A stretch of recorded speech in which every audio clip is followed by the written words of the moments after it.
Hello students of class 11। तो class 11 और class 9 के हिंदी माध्यम के बच्चों के लिए ये एक इम्पोर्टेंट क्वेश्चन में से ही एक न्यूमेरिकल था। इसको हम एक्टिविटी के थ्रू समझते हैं। डेफिनेटली ये क्वेश्चन आपको समझने में बड़ी इजी हो जाएगा जब हम इसको समझेंगे। ये एक्चुअली आपके संवेग संरक्षण के नियम पर आधारित क्वेश्चन है।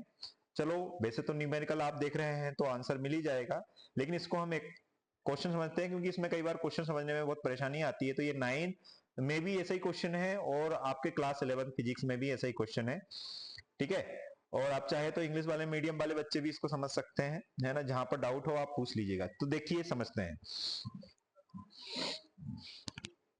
देखिए बच्चों, 100 केजी द्रव्यमान के तोप 0.02 केजी द्रव्यमान का गोला 80 मीटर पर सेकंड से दागा जाता है। तो तोप का प्रतिक्षिप्त वेग ज्ञात कीजिए। Means if you are having, तोप जो है उसका कितना मास है 100 केजी, और जो गोला है स्फेरिकल बॉडी जो है, मतलब इसमें जो छर्रा रहेगा इसका मास कितना है 0.02 केजी, और इसकी जो जो छर्रा जो बाहर निकलेगा या फिर जो गोला है उसका वेग कितना हो जाएगा 80 मीटर पर सेकेंड।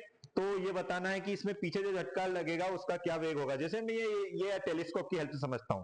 आप ये देख रहे हैं आईपीएस, ये मान लीजिए गोला है और ये तोप है। तो पहले दोनों, गोला कहां पर है, तोप के अंदर है। तो बताइए इसका कुल संवेग क्या होगा। संवेग संरक्षण का नियम होता है कुल प्रारंभिक संवेग हमेशा किसके बराबर होगा, कुल अंतिम संवेग के। तो अभी आप देख रहे हैं कि ये तोप है और ये गोला है, लेकिन कुल प्रारंभिक संवेग क्या है, शून्य है। लेकिन बोला जाता है कि जब ये छर्रे को या फिर गोले को दागा जाता है तो इसका जो वेग है वो ये हो जाता है 80 मीटर पर सेकेंड। तो इसमें पीछे की ओर झटका लगेगा, जो पीछे की ओर झटका लग रहा है वही इसका प्रतिक्षिप्त या रिकॉइल वेलोसिटी होगी। तो ये कितनी होगी।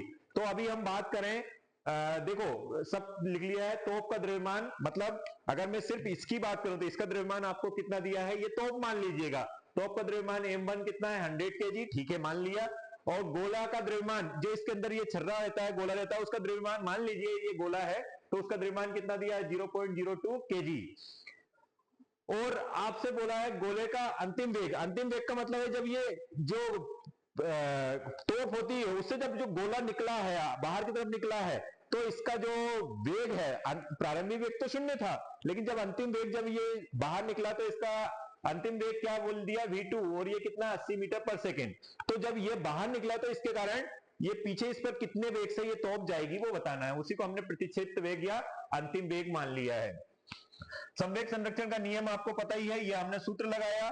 फिर आपको पता है प्रारंभिक संवेग शून्य हो गया, तोप का संवेग प्लस गोले का संवेग किया m1 v1 plus m2 v2। इसका हमने क्या कर दिया, पक्षांतरण किया, कैलकुलेशन किया, तो हमें क्या मिल गया, हमें प्रतिक्षिप्त वेग या फिर हम कहें रिकॉइल वेलोसिटी क्या मिल गई 0.016 मीटर पर सेकेंड मिल गई है। ये किसकी मिली है हमें, ये तोप की मिली है। नेगेटिव साइन क्या बता रहा है यहाँ पर, तोप की मिली है इसकी। तो नेगेटिव साइन यहां पर क्या बता रहा है बच्चों, नेगेटिव साइन बता रहा है कि जो गोले की वेग है उसके अपोजिट डायरेक्शन में किसका होगा, तोप का वेग होगा। आई होप समझ में आया होगा। Thank you.